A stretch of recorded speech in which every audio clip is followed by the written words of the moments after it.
datang mau bikin sakit, bikin masalah, bikin susah. Yesus datang membawa kesembuhan. Selalu, selalu, selalu. Saya perintahkan kau lepaskan dari kuasa roh jahat. Shalom Bapak Ibu, apa kabar? Jumpa dengan saya. Kali ini saya akan bahas pelayanan pelepasan dari roh-roh jahat yang terikat kepada ibu-ibu ini oleh hambanya Pastor Andi Simon. Tetapi sebelum saya ulas, ada baiknya kita tonton dulu video yang satu ini.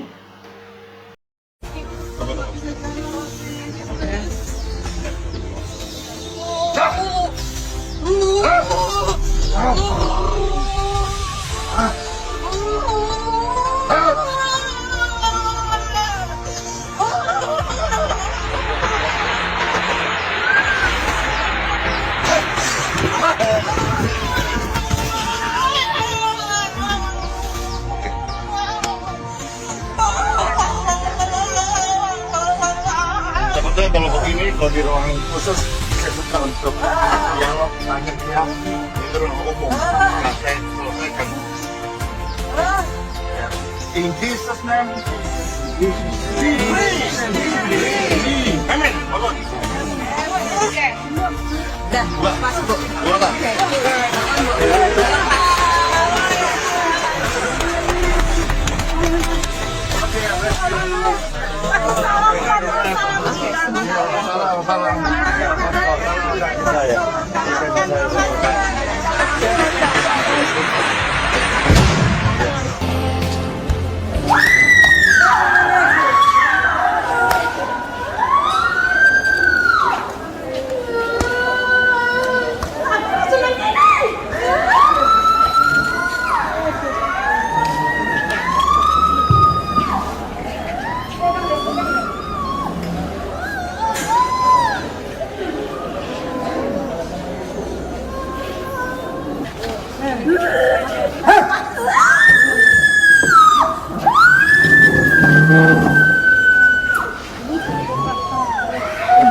Saya selalu sampaikan bahwa roh-roh jahat itu datang mau bikin sakit, bikin masalah, bikin susah.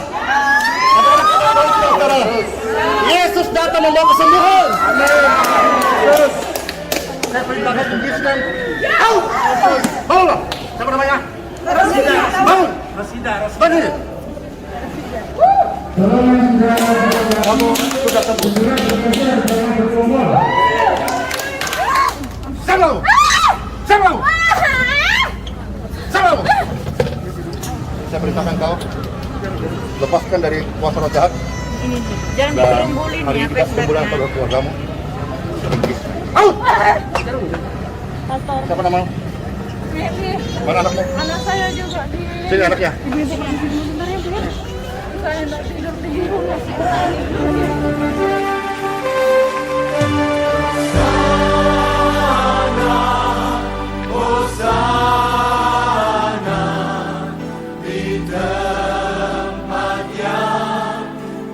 Baik Bapak Ibu, kita sudah tonton videonya. Yang saya perhatikan adalah memang orang yang dikuasai oleh roh-roh jahat susah dikendalikan, karena yang berkuasa di dalam dirinya adalah roh-roh jahat itu.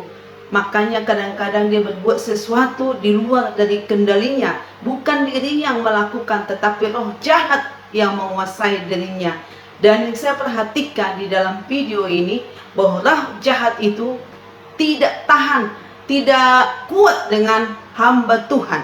Kenapa? Ketika dia bertemu, khususnya hambanya Pastor Andi Simon, dan saya percaya bukan hanya kepada hambanya Pastor Andi Simon, tetapi anak-anak Tuhan, hamba-hamba Tuhan yang berhadapan dengan kuasa-kuasa kegelapan, roh-roh jahat yang ada di dunia ini, tidak akan mampan, tidak akan tahan, tidak akan kuat dia. Pasti dia berteriak-teriak, dia tidak tahan. Dan itu yang terjadi pada saat itu. Si ibu ini berteriak-teriak, menangis begitu, bahkan mengguling-gulingkan tubuhnya Karena bukan dia yang berkuasa di dalam dirinya pada waktu itu, tetapi roh jahat itu. Tetapi yang menjadi pelajarannya bahwa roh jahat itu tidak tahan, tidak kuat berhadapan dengan hamba Tuhan. Kenapa bisa seperti itu? Jelas sekali, karena orang percaya, khususnya hamba Tuhan, diberikan kuasa yang sempurna dari Allah Bapa. Firman Tuhan berkata, ketika engkau percaya, ketika kita terima Yesus sebagai Tuhan dan Juru Selamat pribadi di dalam hidup kita, maka otomatis kita ini adalah anak-anak Allah. Yohanes 1 ayat 12. Bahkan lebih jelas lagi, di dalam Kisah Para Rasul 1 ayat 8, di sana dikatakan, tetapi kamu akan menerima kuasa kalau Roh Kudus turun atas kamu. Artinya Roh Kudus sudah turun, dia sudah datang kepada kita sebagai orang percaya. Dia yang memelihara, menuntun kita kepada kebenaran, dan otomatis Roh Kudus yang memimpin setiap orang yang percaya kepada Tuhan Yesus. Dan pada kali ini kita perhatikan bahwa orang yang dikuasai oleh roh-roh jahat, kuasa-kuasa kegelapan, penghulu-penghulu di udara, dia tidak akan tahan berhadapan dengan anak-anak Tuhan. Dan pada saat ini kita lihat, dia berteriak-teriak sekuat tenaganya. Bahkan dia mempunyai kekuatan yang luar biasa. Kalau seandainya kita pegang, dia akan meronta-ronta, dia lepaskan. Karena bukan dirinya, tapi kuasa roh jahat itu yang menguasai dirinya pada waktu itu. Nah, kita lihat bagaimana ketika Tuhan Yesus berjumpa dengan orang di Gerasa. Ini kita bisa baca di dalam Markus 5, di sana dipaparkan. Pada suatu kali Yesus berjalan, dia datang berjumpa dengan orang Gerasa yang dikuasai oleh roh-roh jahat. Bahkan orang Gerasa yang dikuasai oleh roh jahat ini, dia sangat kuat. Sekalipun dia diikat di rantai, tapi seorang pun tidak bisa menahan dia, karena dia mempunyai kekuatan yang ekstra. Oleh karena kuasa roh jahat, kuasa-kuasa di dunia ini yang menguasai dirinya. Dan pada waktu itu Yesus datang di tempat itu, maka roh jahat itu tidak tahan berhadapan dengan Yesus. Di dalam ayat 6 dan ayat 7 saya akan bacakan.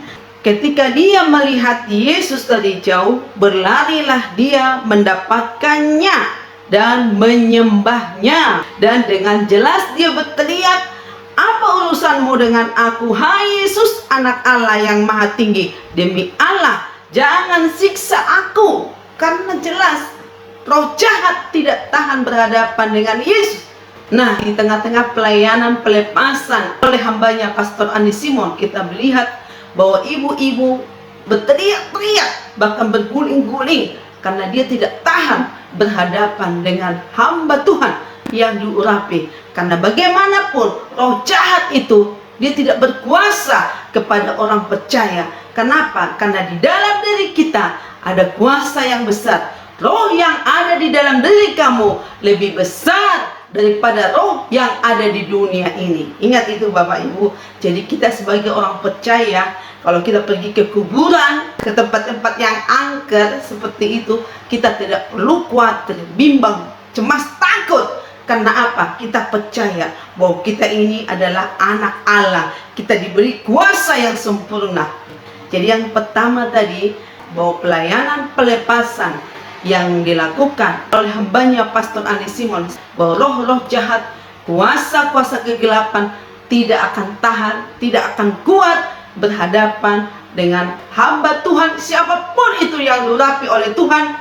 Karena ada roh di dalam diri kita, kuasa yang besar dari Allah yang maha tinggi kepada setiap orang percaya kepada dia. Nah, yang kedua, kuasa di dalam nama Yesus. Kita tahu Yesus adalah juru selamat dunia. Barang siapa yang percaya kepada-Nya, dia tidak binasa, melainkan beroleh hidup yang kekal.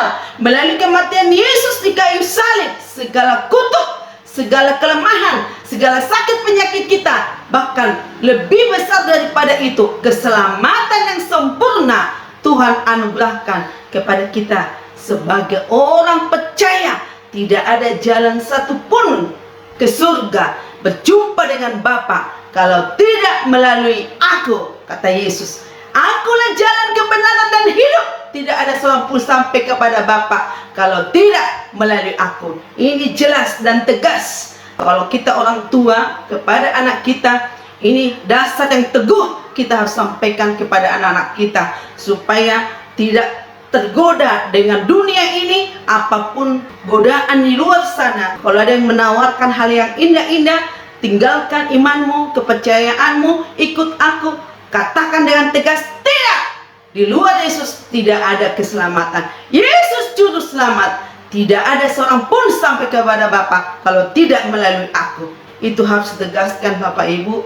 Jangan pernah kompromi. Hal-hal yang paling dasar di dalam kekristenan kita harus tanamkan kepada anak-anak kita, yaitu iman yang teguh, iman kepada Yesus. Yesus adalah juru selamat dunia yang membebaskan hidup kita dari belenggu dosa. Ini harus kita sampaikan. Di dalam Matius 10 ayat 8, di sana dipaparkan, diingatkan kepada kita sebagai orang percaya, sembuhkanlah orang sakit, tahirkanlah orang kusta. Jelas Bapak Ibu bahwa perintah Tuhan kepada orang percaya memberitakan kabar kebenaran, memberitakan Injil kepada segala makhluk. Tetapi kita juga diperintahkan oleh Tuhan mendoakan orang-orang sakit di dalam nama Yesus. Nama Yesus yang menyembuhkan, nama Yesus yang memulihkan. Tidak ada nama lain kecuali di dalam nama Tuhan Yesus.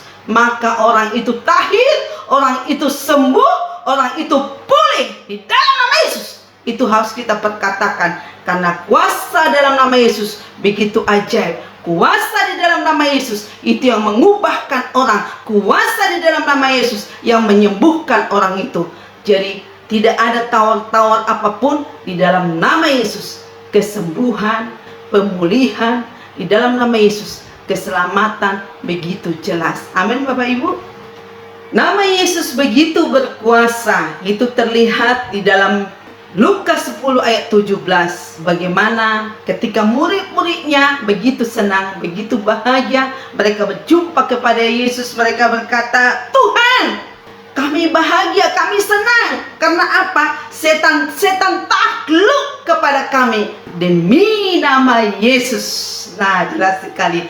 Jadi kuasa dalam nama Yesus itu, maka setan itu ditaklukkan. Kuasa Yesus itu menaklukkan kuasa iblis, kuasa dunia ini, penghulu-penghulu di udara. Karena nama Yesus mengandung kuasa. Amin Bapak Ibu. Dan saya juga teringat ketika Petrus dan Yohanes, mereka pergi ke bait suci. Mereka berjumpa dengan orang yang lumpuh. Orang lumpuh ini meminta sedekah. Tetapi Petrus melihat dia, ya.